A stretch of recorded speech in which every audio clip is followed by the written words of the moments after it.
India vs England third ODI toss win பண்ண Indian team bowling choose பண்ணுறாங்க. Opening இறங்கின சால்ட்டும் பட்லரும் சூப்பராக விளையாடி நல்ல ஸ்டார்ட் கொடுத்து சால்ட் 70 ரன்னுக்கும் பட்லர் 66 ரன்னுக்கும் அவுட் ஆகிறாங்க.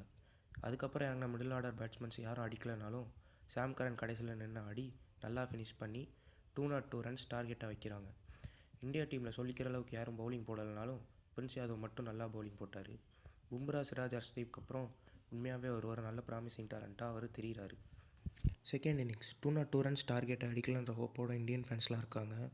ஆனால் இந்தியன் டீமோட பேட்டிங் ஃபுல் மேட்சும் ஹோப்லெஸ்ஸாக தான் இருந்துச்சு. வேர்ல்ட் கப்பில் அடித்த டீமாடா இது அப்படின்னு கேட்குற மாதிரி தான் விளாட்னாங்க.